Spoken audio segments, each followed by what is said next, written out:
করেছি। এখন সৌদি আরব বর্ডারে আছি।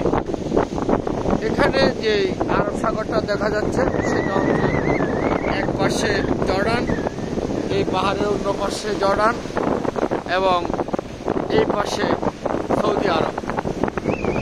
এটা আরব সাগরের একটা অংশ।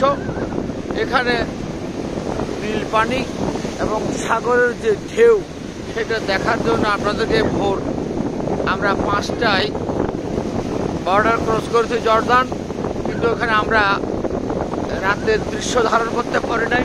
সেই জন্য সকাল এখন 7টার কাছাকাছি, যদিও বা এখন সৌদি আরবের সময় 8টা।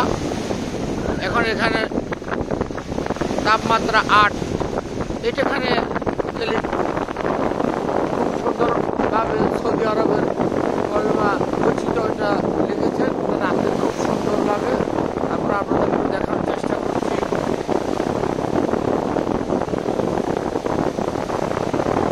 কালিমা বৈচিত্র্য এখানে রাতের দৃশ্যটা খুব সুন্দর লাগে।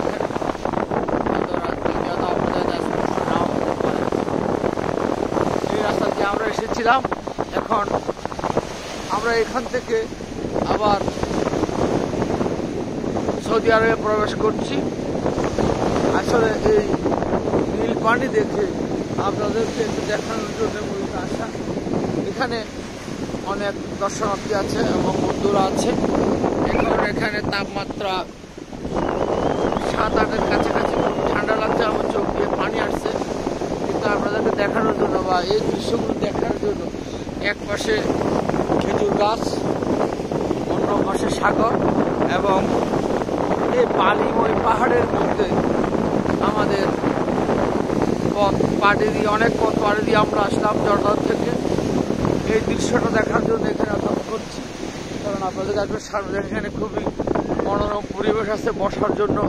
অনেকগুলো পরিবেশ এখানে এই পাথর খোদাই করে এখানে রাখা হয়েছে মানুষ যাতে বসতে পারে। আমরা সামনের দিকে এগিয়ে যাচ্ছি। এখানে পিঠের মধ্যে এক পাশে খেজুর গাছ, অন্য পাশে সাগর এবং বালুময় যে পাহাড়, যেগুলি আমরা দেখে আসলে খুব ভালো লাগছে। যতই দেখছি ততই মুগ্ধ হচ্ছি এবং আমরা সামনের দিকে এগিয়ে যাচ্ছি। আপনারা আমাদের সাথে থাকবেন আর এরকম সুন্দর সুন্দর দৃশ্যগুলো দেখবেন। আমরা ভবিষ্যতে আপনাদেরকে আরো কিছু দৃশ্য দেখাবো। এই বলে আজকের প্রোগ্রাম এখানে শেষ করছি।